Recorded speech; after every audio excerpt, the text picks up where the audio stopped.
in this game. They do focus HotShot once again with the KO ban, so that's 3 straight to the mid, right to the heart.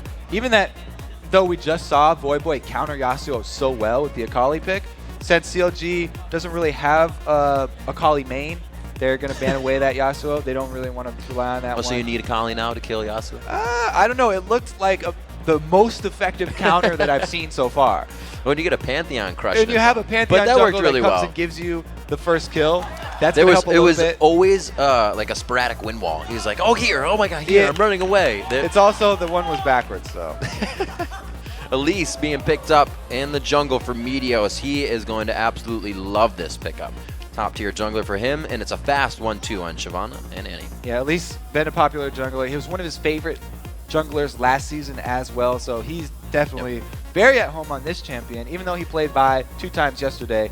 Gonna be very, very happy with that Elise pick. And Nien, again on the Shyvana. This is something that he's used several times over again. He usually does go for the Blade of the Ruined King early instead of the full tank Shyvana. Right. So I do like that as another threat Agreed. coming from them. I like the damage over the tank. You always want to get in there and hit somebody.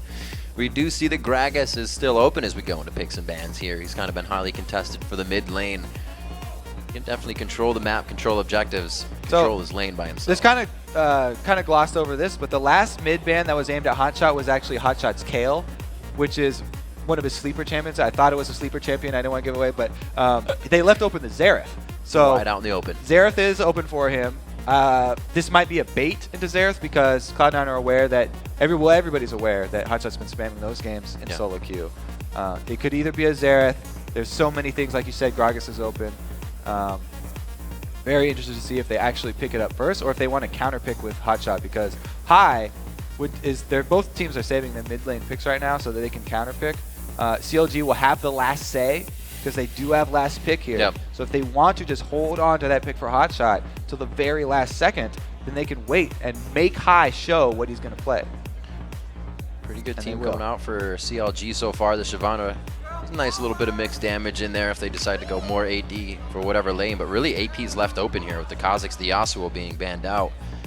And now it's Sneaky and LemonNation to choose. Actually, Cloud9 usually leaves, not usually, but more than often can leave the support for one of their last 2 picks. It's not really a high priority for them. They want to get the composition to revolve around in there first.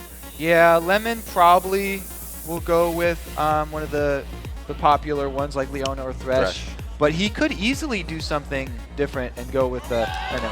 not even worth saying now.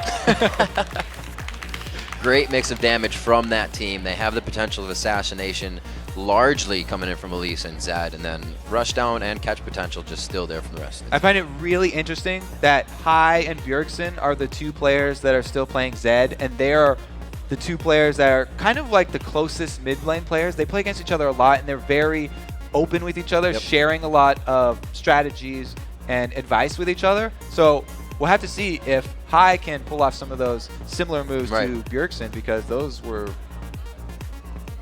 flashy? A little bit flashy, shadowy, if you will. Yeah. We saw it over in Europe, and it actually was talked down a little bit. It's like the meta's too tanky now, but when you got that Mundo on your team, you know you're going against the Shyvana, you have a lot more targets now that you either grab them out or ban them out. So Zed is kind of coming back a little bit here in the net. The classic matchup of Mundo versus Shyvana could go down here. One thing is that in this matchup, Shyvana pretty much always will take Ignite. So they did lock it in. That was the other sleeper pick we didn't want to give away. But HotShot, now, Cassiopeia is a very interesting champion because she has the potential for huge outplays because her Q poison gives her that speed buff. And also, if her target is poisoned, then she gets almost an instant cooldown reset. It takes it down to 0.5 for her Twin Fang. But she's very squishy. So HotShot has to be very precise with his movements. The position of HotShot is going to really determine a lot of these team fights. If he is able to keep himself from getting jumped on, or at least able to bait in the team for the Petrifying Gaze to the ultimate, that's one of my favorite actually initiations. stun them, absolutely, then they're going to be fine. But this champion is like, it can go really sour really quick because she is so squishy. These games are leaving us just wanting more. New champions each and every time as the teams load onto the Rift. Let's take a look at who you think will be the winner of this matchup according to LOLesports.com. 79% of you think Cloud9 is going to take this next matchup like it's 3-0. Easy bet going with the winners here because they had such a great split last season, and they have started this one off undefeated already. If you're going with it ain't broke, don't fix it, then you're definitely on the right track. Yeah, and meanwhile, CLG playing with HotShots, who hasn't really played with the team for more than maybe a week. They've been practicing since they had the visa issues with Dexter. That is the reason, by the way, why he is in mid and Link's in the jungle. Yep, absolutely. And we didn't get the swap. Everybody, or not everybody, but we're like, maybe HotShot will go to the jungle if they ban him out in mid. They're going to stay true to this. HotShot stays in mid. Link stays in the jungle. And really, are they going to be able to get an early game with this team? So that was something that I was going over before everyone went crazy about the Cassiopeia pick. The Shyvana Mundo matchup. Right. Shyvana pretty much always takes Ignite with her flash because Mundo, she needs to cut down on that health regen. But Mundo is freed up to take a teleport if he wants to. So even though he may play a little bit more, a lot more passive in the early game, he is going to have the global advantage there to be able to use that summoner teleport later. And since this Cloud9 team don't really have super strong hard engage, they would just rely on like an Elise Cocoon or something. Right. They need to use that teleport as a flanking maneuver to try and outmaneuver CLG around the map. Well, we did talk a little bit about the bottom lanes. We see Annie and Jinx in the Rush Hour bot lane. It is going to be going up against that Lucian and the Thresh, so we'll have to keep an eye on that. Sneaky will do as Sneaky does. They're going to stand it out, and he's going to dance in mid. Talking about the bottom lane, again, no surprise that it is dual Doran starts for them, but you can see that LemonNation has at least gone a little bit into utility here, getting the biscuits. And Annie didn't start with the Doran shield. It's the more aggressive Doran's ring start, so it'll do more damage. But if he does get caught by a nice hook from LemonNation, then he's still fairly squishy. Now, what kind of champion is, Cassiopeia going to bring to this? Can she be hit early and still come around in late game? So what kind of champion she is easily tilted. Her lane is easily tilted by jungler influence. Okay. If Meteos is able to come around, what you usually like to do on Elise when you're ganking the mid lane is come around one of these walls here to get off a cocoon from the Fog of War. Because your cocoon can get all the way to the center of that mid lane. It's one of the favorite ganking spots of Elise players. So if HotShot does get caught by one of those cocoons, it'll be really easy for Hai to capitalize on that and just immediately jump on her with Zed. Her being so squishy, HotShot can probably get away. Or HotShot won't be able to get away because he doesn't run Barrier. He's run Ignite, going for the aggressive. We're going to see the glorious 2v2 matchup, so we are going to get to see who is top dog within these two teams. I'm going to focus a little bit on Cloud9's warding as we go into the game because Sneaky and LemonNation like the pressure quite a bit and gets them in trouble, so we'll keep an eye on that. Exactly. Talking about the pressure, the duo lane for Cloud9 have started in lane. They're already shoving it so they can get the early level 2. There's not going to be that opportunity for CLG. Since they decided to help their jungler Link, they want to get him a good pull. He's a little bit new in the jungle. And here's the aggression already. Wow, Aphromoo down to 300 HP. The Ignite goes down, and LemonNation will not deter from that battle. He's actually going 2v1 now. Looks like he brought a shield to the party. Yeah, LemonNation doing a good job there, soloing up the Aphro. But the Ignite burned already at level 1, so not that much damage coming from it. And Aphro still holding on to his summoners. That was one of those click it, and Sneaky decided to stay back. They also said that sometimes they focus different people on accident, and I think that was a little case of that. Sneaky would have taken a bit of damage walking through, but we were just talking about it. They are going to try to stay as aggressive as possible. And with the wards down already, they really can't even place more, so they're sitting blind right now. Yeah, it was a great trade for Cloud9 to get the early step in Illusion lane is huge because he can easily roll the first minion wave advantage into the next couple of minutes of advantage. So it's going to be up to Aphromoo and Doublelift to try and CS until they can get something from Link. If Link comes in and Aphro will set it up with a stun, then that will be the turning point. But until then, they have to play defensive. Very nice max range grab there. Doublelift and Aphromoo able to poke back a bit, but you can see they are on their heels right now, and this is exactly where Cloud9 wants them. You know what else is going to be really important in this game? Since we were talking about Cassiopeia, the blue buff control for CLG is going to be really important. I mean, for Cloud9, it's the normal amount of importance, I guess, because Meteos does love to have blue buff on that Elise. And even Hai would love it on Zed just for the cooldown reduction and energy. But it's super crucial for Cassiopeia. If she gets blue buff, she can spam out her Q, poison, and not even lose mana. Because of the passive that reduces the mana cost, she can just keep that up constantly. And there they are, coming exactly from the spot you said before, right behind next to that turret. Oh, again in the bottom lane, down to 300, 600 combined health between these two. He splits the uprights with the death sentence. Not going to go for it. I have to say that was a really good job by HotShot. He was thinking the exact same thing, knew that Meteos was going to head mid, come for that Fog of War cocoon. He wards one side and charges the other. Link waiting for this counter. Great use of the volatile spider there by Meteos. Just a quality play. No flash. HotShot very low. It's going to be 100 HP. He goes in for the flash kill, and he comes out easy. The vision in the bottom lane allowed High to get that aggression in. Well, Meteos using his flash to burn HotShot's flash, meaning there was no defensive summoner. Since, again, HotShot had gone with Ignite. He had so much confidence that he was going to be able to get a kill. He did not go barrier and pays for it with his life. Whoa! They are putting a lot into this one. The flash already went down. Link is going to go down. The red buff gets transferred over. The Ignite is there. They drop Doublelift. He keeps himself alive. High gets out of this one, and Meteos gets a refresh. So that last gank there from Link, he goes for the flash then Vault Breaker, which is an easier move than the Vault Breaker then flash. Okay, let's talk about the bottom one then since we're showing this. Sneaky does get stunned up here, and they combo it. Sniper. Beautiful play right there, because I thought they were going to be on the defensive for the first couple minutes, but they turned it around with a very nice stun combo.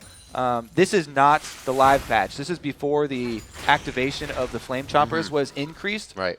At this point, you know, anti-stun more than long enough to get off those Flame Choppers. That was really quick adaptation by all the lanes. As soon as they saw the junglers weren't there in each instance, they took advantage to get kills.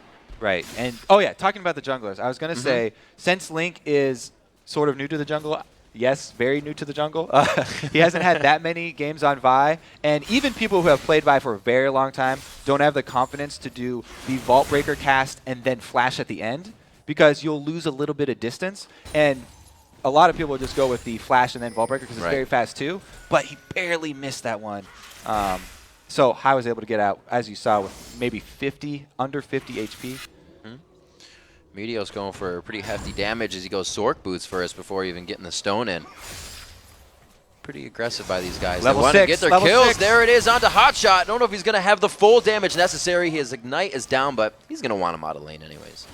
Talked about him being super squishy, and since he has not been able to buy the parts for his arm guard yet, he doesn't have the extra armor, and he has to try and CS with his long-range poisons. Oh! Very, very word! Deep dive by High, though, so that'll probably be able to answer no the assist? Kill. Wow, no, he gets executed. An amazing play there by High, keeping himself out of range. Maybe he thought Link had the damage. Meteos in the bottom lane goes for the repel, loses out on the turret aggro, which is what he wanted, and finds some minions in the back line, and somehow they walk out of here with about 400 HP. I need to go back and check if the cooldown was up for Link's E there to extend the range of his auto attack barely, but man, that was so close to touching High, and HotShot didn't actually not get off any damage before he went down, so everyone's surprised right there. It was actually a turret execution. Experience is gained, but not the gold. All right, so let's take another look at it. Two of these Qs is He goes in for the harass. He sees Link. Oh my gosh. At the moment he sees Link, he decides to go for the kill. Oh, he did have it activated. Okay, so Link did the right thing. Okay, I was going to say. Really good job by Link. He wanted to get that extra range for his auto attack, but even that wasn't quite enough. Just why can't I punch my own minions? So close. Yeah, exactly. That would work. So we got about a 2,000 gold lead now, cresting in favor of Cloud9. See Nien doing a good bit counter jungling there. The blue buff not as important for Cloud9, but we were talking about that for CLG, so we'll have to make sure they get that here as we get into the game. The top lane we haven't talked about for a while, but it's because, you know, it's that classic matchup. A lot of people very familiar with this matchup by now, so probably don't have to go over that one too much. Mundo does have the advantage, though, since his teleport's still up. He hasn't had to use it. Shyvana hasn't actually been able to make anything happen early. Sometimes she can get a nice little bit of early CS lead, since Mundo plays a bit more defensive, but they're just tied up. Looks like, as you said, Nien going for his Blade of the Rune King build to start. Is that going to keep him split pushing, or is he going to want to be fighting and peeling late? You know, it's if the Blade of the Ruined King is completed, then it gives him a much better chance of killing Mundo. Right. And it gives him a lot more threat there. So he can pressure that Mundo and try and keep him from being able to use his teleport. Nien, like Shyvana, or on Shyvana, always has the option of interrupting his teleport with the Dragon's Descent. Ward sitting just in front of LemonNation may thwart this attempt, but Cloud9 goes very hard when they try to go for a gank. We've heard Meteos say that he does not approach a lane unless he thinks there is a good chance it is going to work. Aphromoo looks like they want aggression on this, and they've actually read it like a book. Link comes in from the other side, but is there enough help on Doublelift to make it work? He is going to fall first. LemonNation almost just getting out, and Tibbers is going to take a swing and scratch him down to size. We got a few more kills coming out, 2-1 in the end. And Balls is not near Nien. No interruption on the teleport, so they can easily rotate after the gank down bottom, the successful 2 kills, into the objective. Grab the dragon. They have not only Elise, who's amazing at early dragons with all percentage damage, but they've got the Mundo with the cleavers and the ability to tank it. Even more gold here coming in for Cloud9, and they really just have a consistent income, whether it's from kills, what they're trying to take in dragons, or in the farm lanes. We're seeing 70 to 62, 82 to 84, kept nice in the top lane, but 67 to 51 as well, and there's not a Targons in that bottom lane. I think the biggest CS discrepancy may be between the junglers, and that's due to the ganks that Meteos has been pulling off. He's been going much more aggressive, as you would expect in the early game of Elise versus the early game of Vi here. Link's been doing a good job, though. He hasn't been wasting the time. He's at least been farming very hard. A lot of those are actually lane CS because he does come to lane sort of after someone's dead. Right. We've seen it a couple times now, and HotShot definitely feeling that pressure mid lane with the kill potential of Zed. There's still kill potential in our bottom lane duo here that we were talking about before. LemonNation still has Ignite up. Aphromoo is down along with Tibbers, so with CLG being pushed up so much, they may try something in this bottom lane. We said that's one that's going to have to win for these guys. And I like these really, really deep wards of Cloud9. They saw this Vi rotation, so they're calling for Zed to come down the river and counter-ganking it. A good flash there, but in the bottom lane, it does look like LemonNation and Team want to fight. Aphromoo over the shoulder, or rather Doublelift over the shoulder of Aphromoo, and they leave Link to go down valiantly. High trying to come down and get a little bit of part of the fight, but it looks like he is just on the roam. HotShot can't do much in mid, so High's roam is really working. Yeah, High has the ability to roam at will now because he's the one with the assassination potential, whereas HotShot heading up top and Sneaky takes a stun! Oh, Sneaky from the side of CLG. There's the teleport coming in, or teleport going back, I should say, from Balls. He's going to walk right into HotShotGG. He's waiting at the cooldown. Trying to get HotShot back in. Oh, the Fang goes out, but he wasn't poisoned. That kind of kills the cooldown, and it's really going to be harder for the kill to come in, but he gets the auto attack from the snakes, throwing snakes. So we had the roam down bottom from High, from Zed. He was the one who got to choose where he wanted to roam first because he was ahead. Now he takes some hits from Link here on the turret. Guess he's not worried about it. He was the one who got to choose where he roamed first, but since the CLG got a kill down bottom anyway, it wasn't that big of a deal. HotShot, meanwhile, was able to shove the wave since High left and then head up top to turn around the brawl of those two top lanes. So the one turret now down for CLG.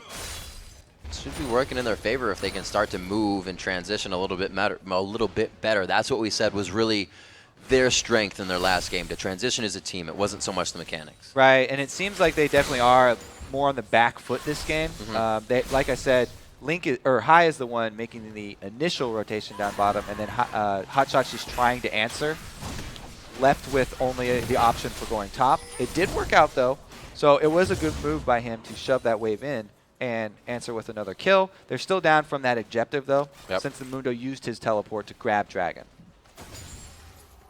Still waiting to see how this bottom lane pans out. 3 kills for Doublelift, 2 kills for Sneaky. They're somewhat matched in damage, but the Bloodthirst are not building up for Sneaky just yet, and this is really CLG on the aggression here. They figured out last fight was in their favor. Sneaky eats a rocket to the face, like you said. Very nice.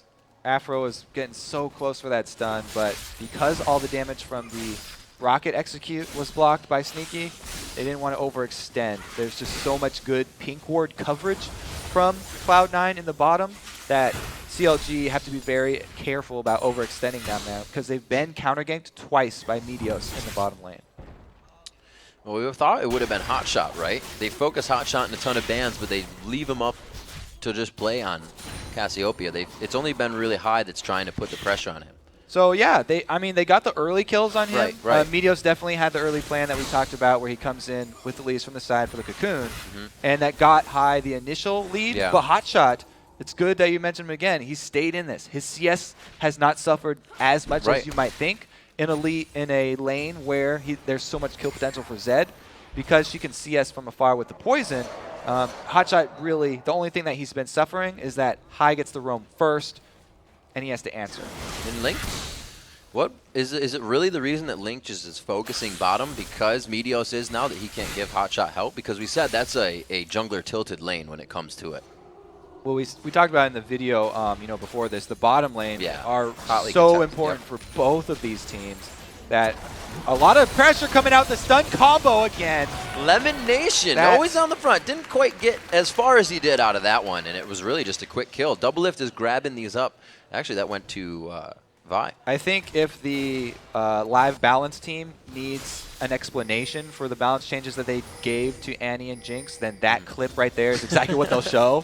They reduced the stun on Annie, and they increased the timer on the arming timer on those flame chompers. Right. So that combo is really hard, a little bit more hard to pull off now, but on this patch, of course, tournament round, still extremely potent, and that's why the Annie Jinx so much of a high priority for CLG. This is really great for CLG, not something you see them doing as a team, and that's dictating the first 2 towers of the game, and not letting Cloud9 answer. High doing a good job here too, because he has that skill potential on HotShot. There's not a lot of options for HotShot, and he has to give this ground up. You can see him quickly putting down a ward. If it's not the vision of the minions, they want the vision with a ward, and that is how they're going to gain more power and keep this snowball going. It's 2,000 gold, so that gap has been slightly closed by CLG. Everybody just returning to normal lanes as Cloud9 looks and has the timer for this dragon. Look to make theirs again. Yeah, it's really easy for them to go for these dragons because they gained that foothold in the center of the map so early. Getting that early game advantage in the mid lane means that Meteos has his choice of what side of the map he wants to influence most, and he obviously chose bottom. So they're able to get a secondary dragon and the turret. A lot of gold just sitting on the map that they're pulling out right now. Ball's missing the damage on Dragon's Descent and catches. Whoa! Assault battery from outside the grounds, and it looks like Balls will almost go down. He's up to 200 HP again. The twin double bite. Doesn't even need to bite. Just goes for the regular hit on burnout. So it takes them a bit longer since Nien went with the Sunfire over rushing Blade of the Ruined King, but Link shows up. They're able to get the kill anyway, and it works out all in their favor. They're able to get some turret damage as well. Really solid having the push be mirrored on both sides here. Counterlogic Gaming doing what they can to get that bottom turret, or I should say bottom of top lane. Looking for a double. Ooh, goes in on Link. The death mark's there. That is the kill. He tries to shadow back, and it's not going to be anybody there for him. Nien's going to leave the scene of the crime. He's going to escape with his life. Well, maybe not. Yeah, he got it. He's a dragon. He's fine. But he is going to meet a spider here in a second. I don't know if this is very good for a dragon. A dragon that's on fire and a spider. We're going to see what happens. The ward goes down. Meteos has level 2 burnout. boots. Oh, as soon as he cut the angle and got that fog of war, burnout. He was out, peeling the tires. I was going to say Meteos has level 2 boots, but burnout way too fast. Another good stun from Aphromoo. And LemonNation Doublelift misses the choppers on that one, but he hits the ultimate. So damage over stun is going to take that one. It does seem like there's a bit more miscommunication with the C9 bot lane. LemonNation has been kind of going in on hooks that I remember Chaucer was doing a lot. He usually just kill himself, and then he came around with it and it became so much better. But usually you see LemonNation being very methodical, figuring out where to go, and the team's been like 900 range behind him on these hooks. It's always dangerous when you start getting really far ahead of your team with your initiates. But he's landed some pretty good ones as well, and some really nice lanterns. By the way, up at the top one, he had a lantern that they were able to burn Doublelift's flash when he lanterned over Meteos. So, he's had some really good lanterns, and I think it's good that they do have the confidence to click them sometimes, even when he is deep. Let's take a look at the builds. The Spirit Visage trying to come out onto Mundo. We're still looking actually for a piece together here build. We thought Blade of the Ruined King quite quick for Nien, but it looks like he starts a Spirit Visage of his own here. Now, as usual, the big threat for CLG is Doublelift. They've got the 4 of the kills on him. Feed the striker. He's on, yeah, exactly. He's on the high scaling Jinx, which is one of his favorite champions. So their end game, they're feeling pretty confident, even though they know that they are behind some dragons right now. They're tied up in kills, and they're happy to let this game go a little bit longer. Nien maybe not that happy. He does get away. So close. Run, dragon, run. He's been making it out quite easy of those engagements. However, that was really the first time he used Dragon's Descent to get out. Usually he's been going at balls with that one. So you can see that, you know, 1v1 kind of turning. All right, so we're talking about CLG looking towards the end game, as they often do. They're happy because their carry is fed, and they have tons of crowd control from their other sources here. HotShot is building a bit tanky as far as stacking health is concerned, because he's got the Haunting Guys, plus he's going to build into a Rylai's, which makes Cassiopeia's poison turn her slows into AoE slows, or turn her poisons into AoE slows, and he will create a nice battlefield for Doublelift to easily maneuver around. Trying to get high into the split push here. We have balls coming out of the base. Everybody's about to meet up in middle. See what they can plan on a mid attack for the turret. 3-3 in turrets is Cloud9 really wasn't worried when they were losing all those turrets. It seemed they took the dragon and then boom, boom, boom, the turrets fell after. It was just what they had in mind for the time of the game. So it looks like CLG wasn't really ready for that, and it's kind of slowed down on both sides now. It has slowed down a little bit, and it looks like they will just return to the age-old Zed split push. Yeah, right. Hai's going to need some more wards, though. It's very dangerous for him to split push against this team because there is a Vi on it. Usually, Zed, very slippery, can escape against most people. Link, though, on that Vi, can track him down, and they can pull kills on these stray lane split pushers here, where Cloud9 are actually going with 2 split pushers, since Mundo's the one with teleport, but Hai is the one that's sort of fed on the Zed. So until Cloud9, well, it might be right now, really starts to group, it might favor CLG. HotShot's falling behind 40 CS now, is starting to affect him. It doesn't seem like the mid lane is really what he's been doing for the past season. So his roam has been non-existent. As you said, Hai, been all over the place, and he's really making an impact at 3-1. Right, so what HotShot's doing now is just trying to hold the mid lane. CLG are trying to farm up a bit before they go for their next engage, because they're definitely feeling the early pain from Cloud9 here. But they have confidence in their composition when it does come together. HotShot, what he does bring to the table is amazing counter engage. Cassiopeia is one of the best when the C9 team will be charging them. If he can get them facing, then he'll get his stun on the Petrifying Gaze, and Aphromoo can follow it up with his second area of effect stun. So 2 area of effect stuns plus a fed AD carry is a good recipe for winning team fights later. Super excited to see it. I remember it was all the way back at All-Stars they questioned, which champion do you want to see? And I was like, Cassiopeia. So I've been waiting this long. It better be good. Now this is very dangerous for CLG. They know that the dragon is up, but going to face check it there, even though they were super late and there was nobody left, it's a real dangerous move because they were running down vision of that Cloud9 already had, and they could have been walking into a trap there. Dragon already taken by Cloud9, another extra global gold lead for them, and CLG is also out of position now. Yeah. Since they rotated down to the dragon, not only do they give up dragon, but they're also giving up damage on the turret. Not enough words for CLG around here, and Cloud9 knows the position they can take. It's going to be a back Dunk combo. deep dunk by Link, and he goes in. Can he get the kill coming out on the Hai? They do shut him down. He does not get to use Death Mark within this fight as it was still down. The Inferno rocket hits. Very nice job by Doublelift, and it looks like they're going to keep going on to Sneaky here. The repel went out to Wraiths coming in from Meteos. They look safe, but the pursuit is on from CLG. What a great combo there from Aphromoo, starting this thing off with a flash engage. Tibbers stunning him up in time for Link to come in with the ultimates. That was the target that they wanted. They took out Hai from before the fight started, and there won't even be an answer from Cloud9. This is big for Counterlogic Gaming, answering quickly in the mid lane with 2 turrets. They open up exactly what they need to on the map, and now maybe they'll get some of those wards in we were just talking about. So here's the flash initiate from Aphro I was talking about. Hai is the priority target, so Link uses the full Vault Breaker to gain distance, and then just gets in range for his Assault and Battery. With Nien coming down from the top lane, perfect job collapsing onto the C9 team that thought that they had the advantage on this mid turret damage, because CLG were a little bit out of position outside their base. It just turned into a flanking opportunity, though, for CLG. So they were able to turn it in their favor, answer with the gold, now even. Yeah, coming out of that replay, the gold was 38-4 apiece. And only these little jungle camps is what's really giving us a discrepancy right now.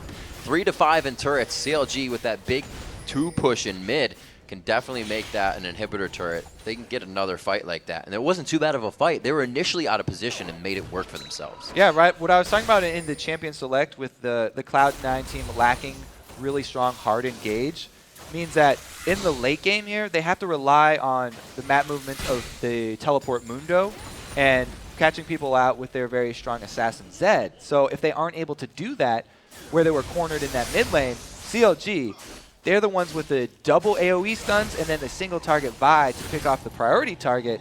They really do have the upper hand in the later game teamfights where crowd control means everything. Vision right now more than ever is CLG's friend, using that Fog of War to get their initiations in for pretty much the whole team. And they didn't even really have to use hot shots kind of counter-initiate there as well. So we still have something to see from them. That was one piece that was missing. Like the only thing about Cassiopeia's ult, it's not going to stun when your opponents are running away, so it's not a good chasing tool. And she'll just sort of decide to put out damage in those situations instead, because laying down the poisons does give her that speed boost that we talked about. And with the Rylai's coming in, he'll also be able to slow them down. And it's hard, too, to fight as Cassiopeia, like you said, the mechanics. You miss a poison and you feel almost useless, because you try to use Fang if you miss poison, and you're like, all right, I wait 4 seconds before I really help anybody. So we'll see if HotShot can get these mechanics down. He's 1, 2, and 2, sticking with that CS as much as possible. Like we said, he wasn't able to roam earlier, and Hai has really been enabling his team along with Meteos, both of them.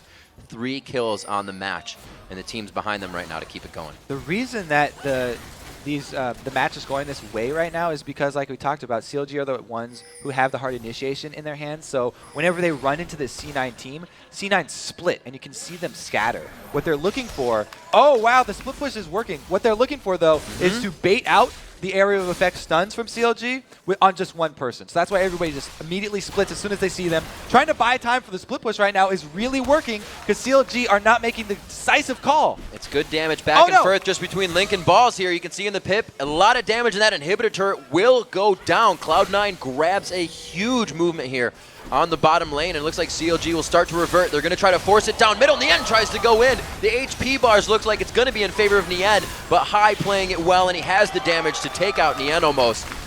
More fighting in the mid lane, and it looks like CLG actually can't get out of this one. Balls just kind of keeps them all huddled in together as they try to take him out. The fight continues in favor of Cloud9, and who would have thought that CLG would stick around for this? Well, that was a classic example of the split push strategy outplaying the team fight AoE CC strategy.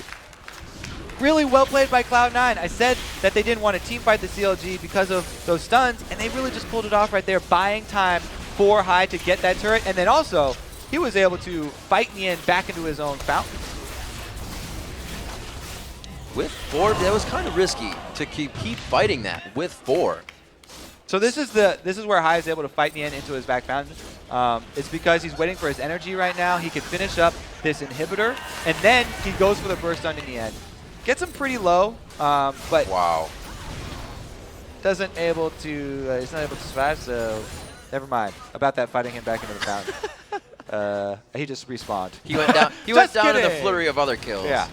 So looking now even more at HotShot's build, the Rylai's is an orthodox item for Cassiopeia to get, but they're even more trying to enable HotShot, feed him the ball as much as possible. They're kind of putting all their eggs in one basket too much. All right, so much happened in that last split push that I got confused and it was wrong. All right, so Hive did get his inhibitor, but he went down in the end. Right. However, CLG, the initiate that they decided to do after Nien left, the 4 versus 4 initiate, was the questionable move, because 4 versus 4, they weren't able to pull off the AoE stun. No. They overcommitted there, and Meteos did land a Cocoon, so the 1 CC there for C9 did make it count. Whew. The damage of that fight before was kind of odd too, because you have Balls taking damage and Link. Link doesn't have an ultimate that's going to heal him up. So they really started to lose just the beginning of that fight. But 12-12 now, as they are doing what they can. They have to be, or not have to be, but they're kind of forcing themselves into these instances of engagement. We'll see if CLG can finally get that counter engage. It kind of plays into what they've always done. They sit back until they get the fight. So we're going to see them in their base at some point for the next 15 minutes, and that's what they need. Yeah, CLG, now that they sort of lost the crucial mid-game point where they have the advantage of the team fight, but Cloud9 have the advantage in split push, and they make the slightly misstep there around the Baron area. Did definitely cost them, and they'll have to play defensively now. But wow, that was just such high-level team fight versus split push play right there. It was pretty much the classic matchup, and just a little bit of a misstep by the 4-man team that was around Baron. Oh, High going in deep. He tries to use the ultimate, but it hits the back of High, and it looks like HotShot now will be dove on. Not too much crowd control. Aphromoo has the stun ready in just a few, but he is holding it even more to help for the rest of the team. Nien is going to be the one to go down. Cloud9 does find one, but they were going deep for that, and the turret wasn't even there in their eyes. And this is why so many people talk about the team play of Cloud9. They were so composed during that Baron standoff, and then they were also very committed to this dive here in the middle that this is probably going to be the end of the game. And once again, an amazing game by Cloud9, coming in very strong. A 30-minute game possibly here as they take down the rest of CounterLogic Gaming outside their base. At least the first pick going into the hands of Meteos at 7-0-5 this game. Other teams definitely going to take notice of that. The Nexus is going to fall. Cloud9 stays undefeated in the spring split of 2014. Oh, can they get double too? Oh dear. That KDA.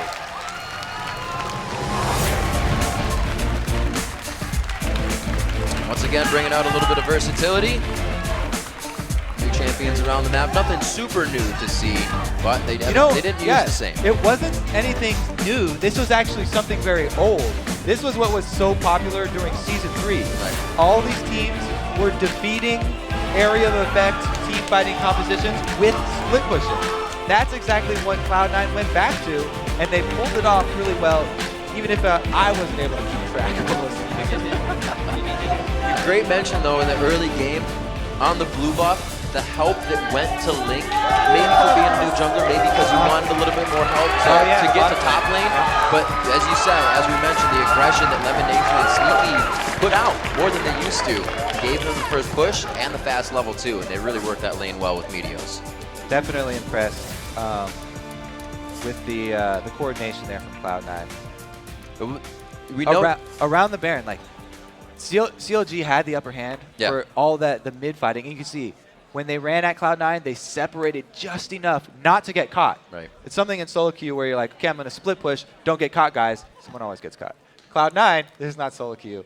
They were able to play that so well and keep in range of Baron that they put CLG into a hot spot where their comms, I really want to get a listen into their comms, their voice comms, during that situation where the split push was going on, because that's when it's most crucial. Well, it has to be hectic, because one of our main points coming in here was that HotShotGG and team were able to roam as a unit, right? And then he was on Cassiopeia this game, which no roaming for the rest of the team. Nobody got help. Nobody had any assistance for whatever was happening in lane. But High was, and so was Meteos. So that just escalated the punishment even more. Getting that early flash burned on HotShot and then High turning it into a kill definitely dictated the early game, because mid lane is such a swingy position for the junglers then to exert their will. And you can't say that CLG didn't do good as well, especially in the early game.